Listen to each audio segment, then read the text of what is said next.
On tonight's episode of Top 5, we are back, baby, and we're doing the top 5 AC/DC songs. Welcome to Top 5 with Joey Cassata. Starring Joey Cassata. Team Jesus, my friend.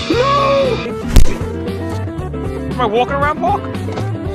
Co-starring Ernie Palooza.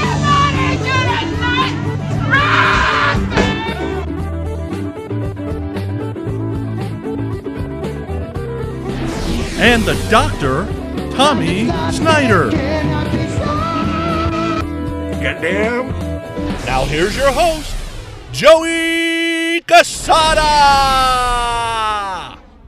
Welcome to another episode of Top 5. I'm your host, Joey Cassata. And I am, as people that have been intimate with me say, whole lot of Ernie. Oh, good God. Bernie! We are back. The people have demanded. We've gotten over 600,000 emails, letters, notes, smoke signals, anything you could think of. The people want us. We listened, and we're back. Been a long time. Feels great to be back. We've been super busy. I've been doing a lot of stuff. I know Ernie's been doing a lot of stuff, but we are back. We're going to be regular. And I don't know if regular means something different to Ernie, but we're going to be regular. And we are back with your favorite show, Top 5. What's up, Ern? Hello, Joseph. Welcome back. How you been? How you been? What have you been doing on this beautiful hiatus? I have been just sitting here for months in this spot, waiting to come on to this podcast. Months! What's that from? You know. Goodfellas, 1990. You said you haven't been in school in months. Months. It's the best. Every time I hear the word, whoa, what the hell was that, Ernie? All right, wait, Doctor's not here, but we're still gonna play our infamous, our world-renowned Ernie. What are you drinking tonight? Well, I don't know. Is that Zima from 1988? What the hell is that? I told my wife to just anything alcoholic that's in the fridge, just give me a drink so I could be funny. I don't know what this is. Moscato MYX Fusions, Ernie. I'm not sure. One, I can't imagine there's actual real alcohol in that. Number two, that's definitely nothing the doctor would drink. Number three, there's a decent chance that's dairy, Ernie. You better be careful. Moscato wine product. It's got alcohol. Well, I didn't go that route today. I went a beautiful Leinenkugel grapefruit shandy. Delicious. I got a couple here on reserve. We'll go through a couple of these today. It's about 96 out today. I was just by the pool. Beautiful day. Like 1,000 degrees. So obviously we've had a lot going on. I've had some stuff since last episode. As you can see behind me, let's take a little peek.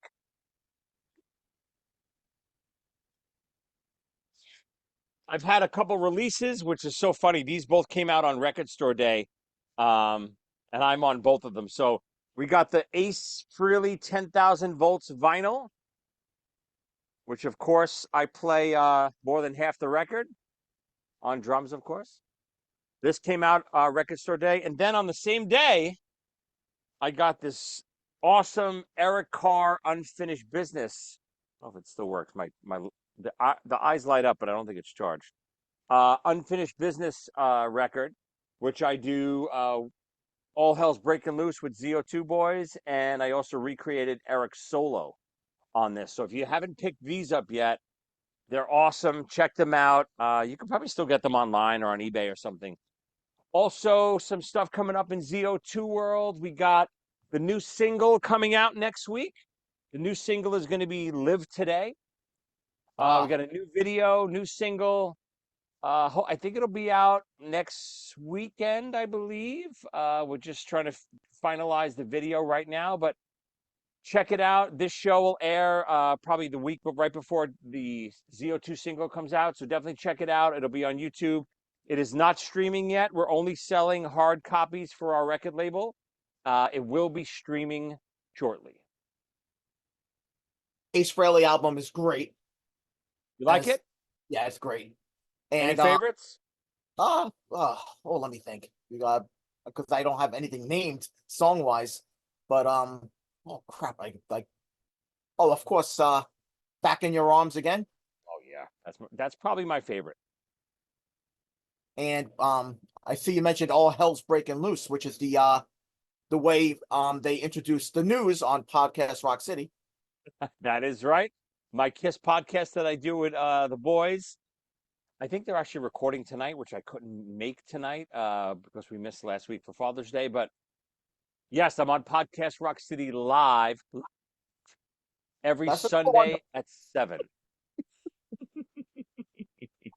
Number one. And Ernie, I don't like you. I hear, when you email me or text me that you're watching Podcast Rock City when I'm not on it. I don't like this, Ernie.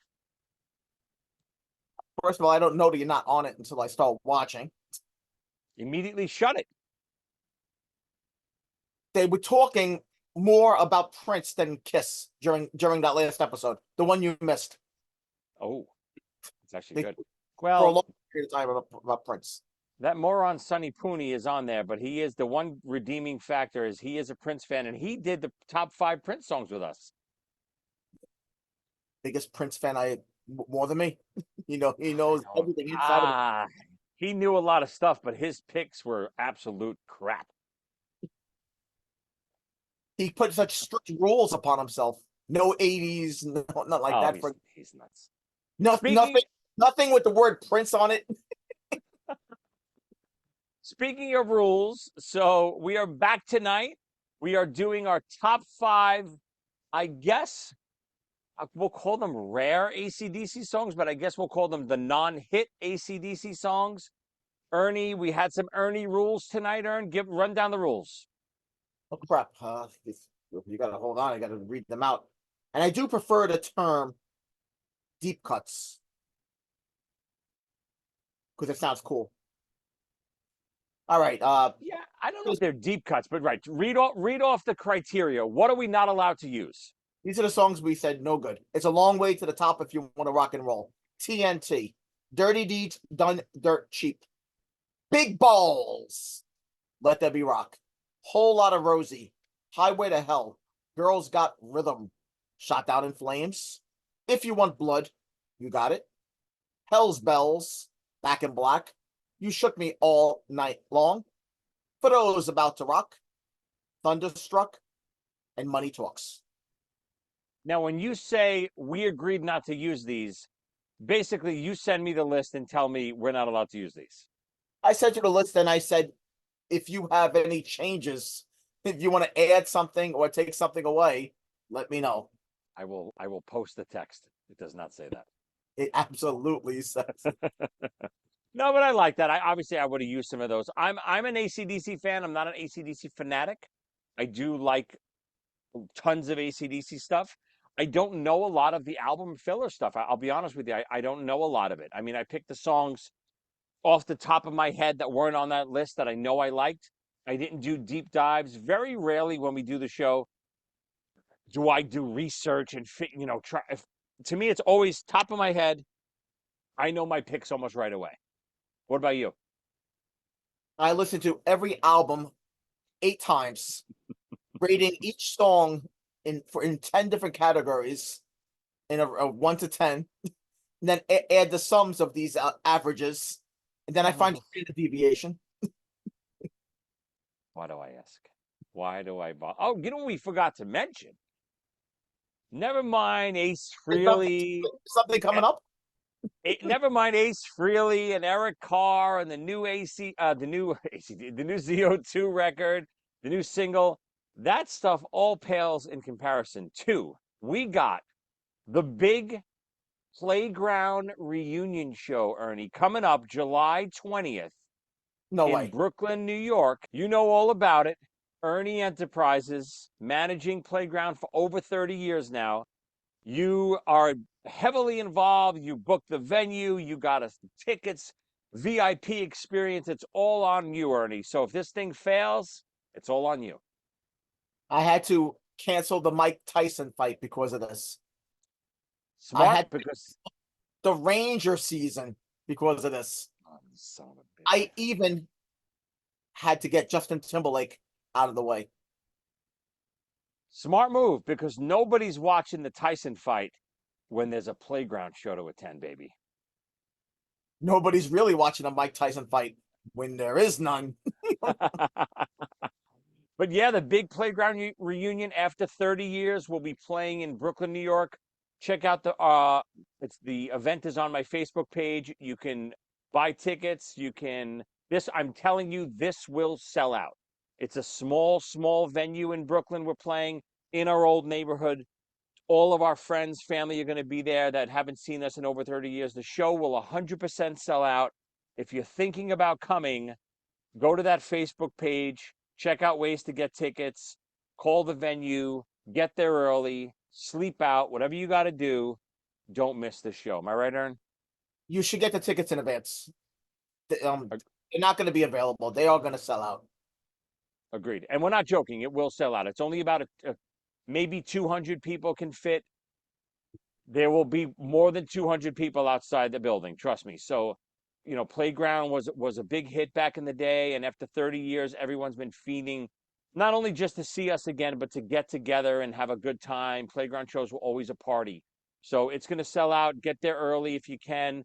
Buy tickets, pre-buy tickets before the show. Again, all the info is on my Facebook page, my Instagram account. Just check it out. The Playground Reunion Show. All right, Ern, let's dive into this episode. Are you ready? Yes. Top 5 deep cut AC/DC songs. What do you got? Number 5. Number 5 from 1976. Matter of fact, more than half my songs are from 1976. The last song on Dirty Deeds, Squealer. Nice. It's AC/DC gets a real rap for making music that people call simple, but this one is even simpler than AC/DC. It's like a 2-note riff. Don't know. It's it sounds like what you should be playing when you don't know how to play guitar. Like when they always teach Smoke on the Water like the first thing. This is the first thing they should be teaching.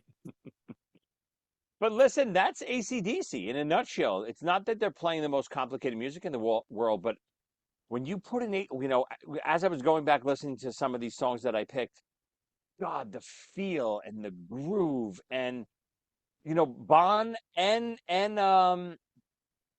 Jesus Christ, Brian Johnson, the voices on them, they're so unique, both of them. I don't know how the hell they replaced Bond, but they did it. And they did it well because his voice is just as unique as Bond's in a different way, and such passion by both of them. Incredible. I am a big Bon Scott fan, but I do like Brian Johnson. And Brian Johnson replacing Bon Scott was originally Bon Scott's idea. And what's the story behind where did they see him again? Brian Johnson's band Geordie in the mid-70s had a little success in the UK where they had a couple of glam hits, and Bon Scott liked Brian Johnson's voice and said, if you ever need to replace me, he would be a perfect fit. Wow. And who told that story? Me right now. No, I had a feeling it was made up. No, is this real, Ernie? Yes, this is real. Oh, I didn't mean like a fake story. But where did that come from? Angus said that, and or did Bond say, do we have Bond? It's like saying that somewhere? No, right? No, it's in my AC/DC book where it's from interviews with the band. I tell the story that's where I get all my AC/DC information. I mean, that is pretty cool. And I will tell you, I'm a bigger Bond fan as well. And I don't know it's because I knew Bond first. I don't have no idea why. But if anyone could replace him, I don't know anyone else that could have besides Brian Johnson. I really don't. Brian Johnson seems like the type of guy I would love to meet. Bon Scott seems like the type of guy I would love to hang out with all weekend long. ZO2 did a benefit show with Brian Johnson and Cliff Williams played too, Brian Johnson's solo band. And we got to hang with Brian afterwards. And I'll tell you, his voice, even on the records, it sounds powerful. And I've played with a lot of singers. We've opened up with a lot for a lot of big bands. And I've seen a lot of big bands live. I've seen Maiden, I've seen Priest, I've seen, all those big singers. Brian Johnson was one of the most powerful singers live I've ever experienced in my life. And it wasn't just the mix. He was projecting like you couldn't believe to the back of the room. It was massive, his voice. It's great. All right, good start. Good start. All right, so what I got here, let me see. So my number 5, I'm going to go, and I forget the years, Ern. You help me with the years. But I'm going to go with something from High Voltage. 76. Same record? A No, Squealer? no, Dirty Deeds is Okay. Dirty Deeds might be my favorite record. I always go, I'm not sure. Anyway, I'm going to go with rock and roll. Speaking of our conversation we just had, rock and roll singer. oh, that's good. Yeah.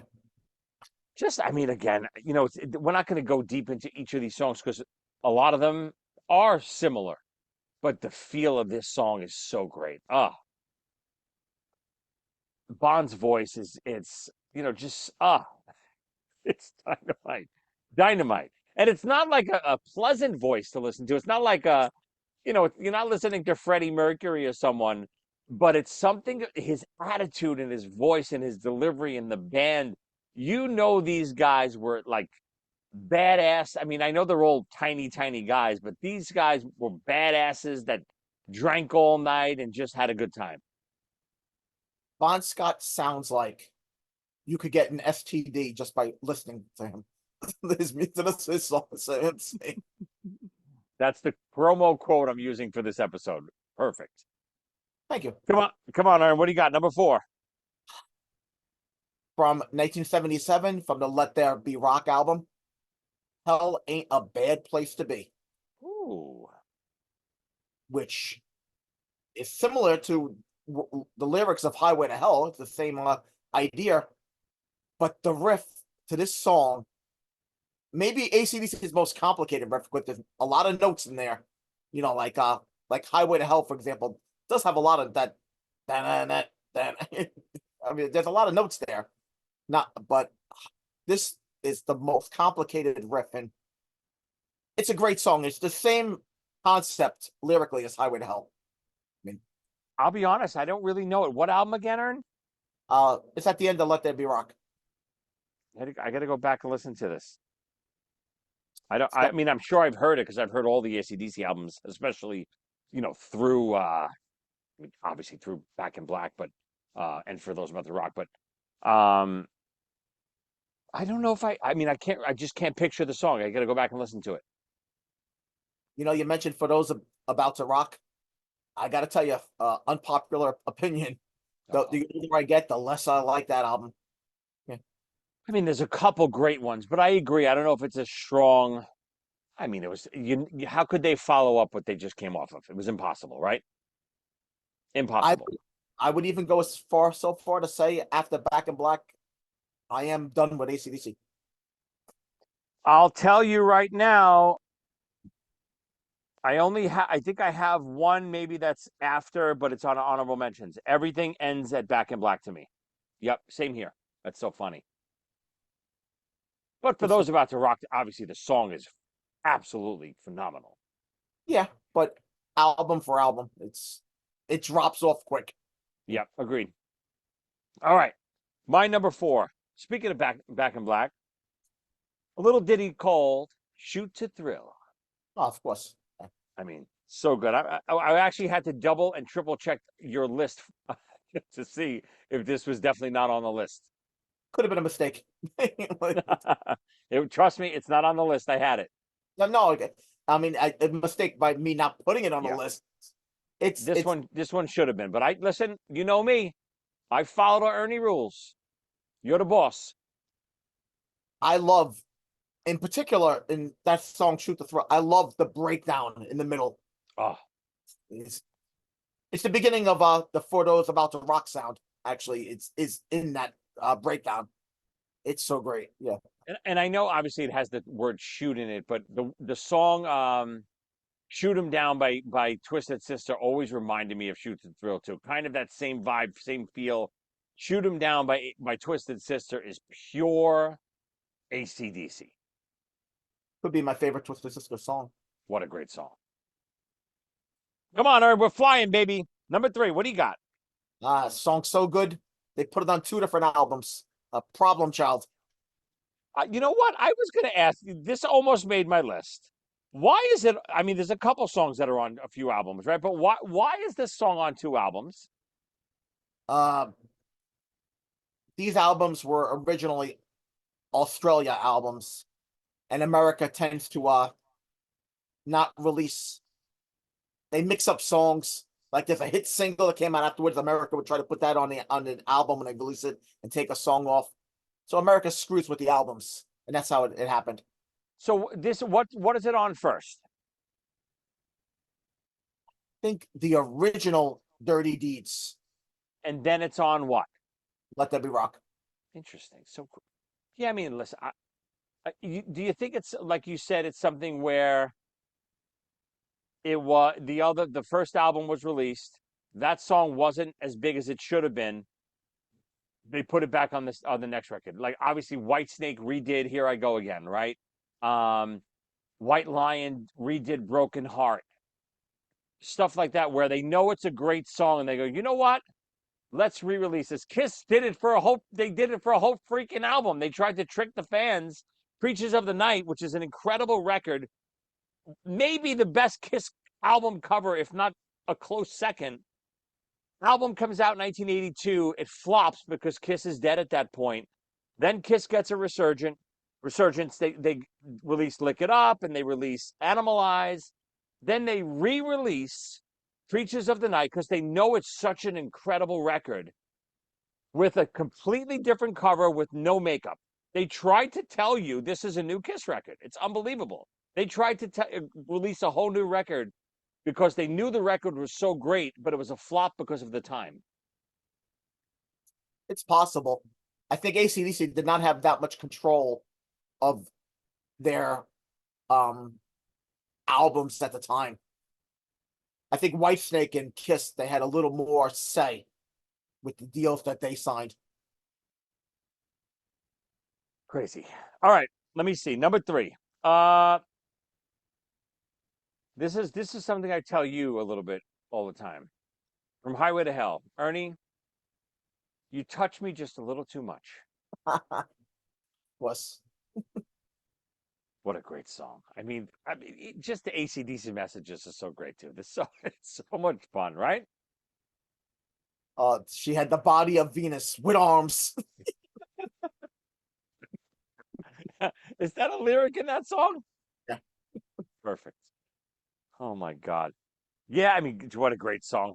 It would have actually been higher, but the next two are just I, number one is off my favorite record, and then the next one is great too. So I just couldn't get it higher. There's a part of that song that the pre-chorus, we knew we were making love. That when Bond was listening to the what Mutt Lang did to that song, and was like so impressed what he did to his voice, and he said to Mutt Lang, "Should I actually go to singing lessons and actually learn how to sing?" Because he realized that like something he listened to that, and Mutt Lang said, "If you ever learn how to sing, you will destroy what makes this band great." He actually said so. It's really a perfect statement because even with Brian Johnson too, they're all style. They're all bravado and balls and it just comes through with attitude. It's not singing prowess. It's not this technically great, beautiful voice. But what they have, it's impossible to recreate. So, all right, Ern, we're up to your number two. What do you got? My number two from Power Powerage or Power Age. I don't know how to say this album. I was going to ask you the same thing later. What's Next to the Moon? Ooh, I don't know that. Oh, it's your love that I want. Da-na-na-na-na. It's your love that I need. Da-na-na-na.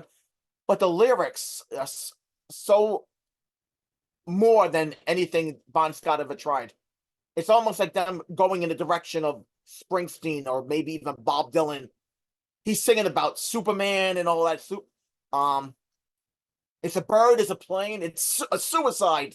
You know, I'm just like, it's almost like random folk poetry. What year is Power? I always called it Power Age, but it could be Power Age. I don't know. 78. And what's that right after? Let There Be Rock. Okay. Yeah, I mean, obviously they're not. It's not that they're maturing. That's for sure.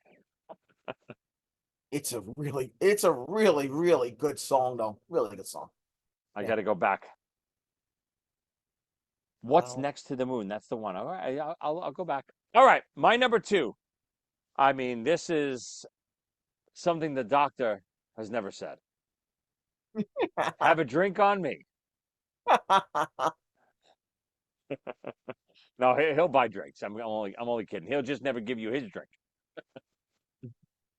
What a great song. I mean, I know it's another Back in Black song, but that's my go-to with the Brian Johnson stuff. I got to go to it. Again, it's another one that I really thought would have been on the list and it wasn't.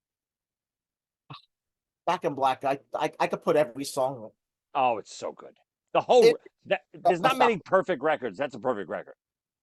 I used to argue between that and Highway to Hell. You know, it's a classic argument. What's better? Back in Black and Highway to Hell is so good that you can't be comparing their best songs. You got to go to the worst songs Yeah. to really figure out which one's better. Yeah. And Highway to Hell in that case because of Love Hungry Man, which is a I don't even remember it. Yeah. it's not a good song. All right, Ern, we are flying. We are at your number one. Let me recap what we got here. We got number 5, Squealer. We got number 4, Hell Ain't a Bad Place to Be. Number 3, Problem Child. Number 2, What's Next to the Moon? And your number 1, deep cut AC/DC song is Jailbreak. Oh, I had a feeling we might have the same one, but we don't.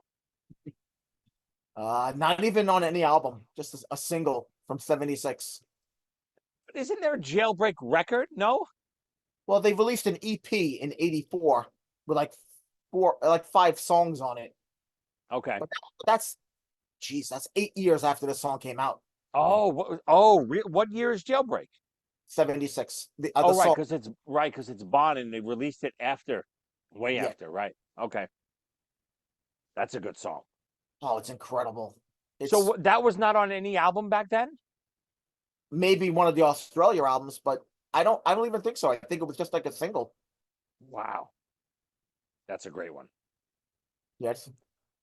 I agree. Good choice. I had a funny feeling we had the same one because I know you like this one too, and I'm surprised it didn't make your list. Maybe it's on your honorable mentions. Let me recap mine. Number 5, Rock and Roll Singer. Number 4, Shoot to Thrill. Number 3, Ernie, You Touch Me Too Much. Thank you. Number 2, Have a Drink on Me. And my number 1 favorite deep track AC/DC song. You got any guesses here? It's on Dirty Deeds.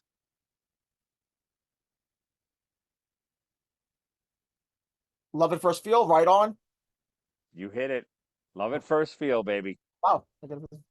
I thought you loved that song. I love all AC/DC. What a great song. What a dirty song. It's just Bon is he's just so filthy in that song the way he sings it. He is the beginning of the hip hop mentality to me, I could see that. where he would sing about just being a nasty, disgusting guy. Yeah. You know? I like it. I could see that. He would consider the term toxic masculinity as a compliment. What do you got? You got an honorable mention or two? What do you got? I got a couple. Also from Let There Be Rock, I like the song Overdose, which I know that. yeah, it's a natural progression. Like Frank Sinatra had I get a kick out of you. Basically it's saying like I get high from hanging out with you. Well, it's a natural progression from that Yeah, song. I guess so. They overdose on you is the chorus. And from Dirty Deeds, the only time they ever came close to an epic, over 6 minutes long. Ain't no fun waiting around to be a millionaire. That's a good one. But you're right. It's so out of the box for them. You're right. You know what I also like now that I just think about it? I'll go to one Brian Johnson song. The song is not great, but there's a guitar sound in the riff I just absolutely love. In Shake a Leg, there's a twangy Yeah, no. yeah, yeah. I love that sound, that guitar sound that they get from that song. Yeah, I mean, obviously AC/DC, Angus's sound and Malcolm's sound progressed into a little heavier sound, but back then it was very just old time rock and roll sounding. Yep, it was great. You know All a right, song? One more. You know you ain't got a hold on me. of course. That's not really rock at all. That really is a pop song. That Yep. was yeah. That could have been a whole different direction they could have went. So for me, a couple quick ones. From Power Age or Power Age, whatever you want to call it, Up to My Neck. I always liked that. That seemed a little pop oriented to me as well. A little off the beaten track. What? And then a little rock and roll ain't noise pollution. I was surprised that didn't make the list either, Ern. Oh, that's a great one. Ern, we are back. This was a fun one. I'm glad we did. AC/DC will bring in the viewers, baby. This is how we suck the people back in, Ernie. You want to know what lyric I love in Rock and Roll Ain't Noise Pollution? There was a. It really is a Bon Scottish lyric when when he goes to it. You look so good lying on your bed, so I asked you if you wanted it, and lo and behold, you said you want to rock and roll instead. That's That's a um, good lyric. there's always a lot of conspiracy that Bon Scott wrote a bit of Back in Black. Yeah, You told me that. Did both of them write all their own lyrics?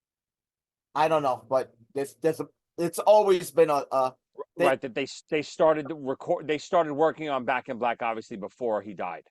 yeah. Right. He That died was in that. 1980. Yeah, he died in Yeah. February 1980. I think the album came out in April. Right. Good point. How the hell did they find a new singer, write a whole new record, record a whole record, and cut and bring it out? All right, Ern. This was great. I am so glad we are back. We are going to be pumping these out, baby. Boom, boom, right, left, right, left, right, left. We're back. Send your questions, send your comments to top5 with Joey Cassata at gmail.com. That's top5 with Joey Cassata at gmail.com. Of course, go on Amazon, buy the Ernie shirt, buy the Joey shirt, buy the Doc Monster shirt. They're all up there. Amazon.com. Just type in Joey Cassata. It'll come up. The top 5 shirt, the logo's up there. Check out the Playground event page on Facebook. Go to my page and you'll see it. It's going to be a monster event. It will sell out. Come down and see us. Ernie, any last words? Oh, nope, nothing. We love you, baby. We'll see you next time.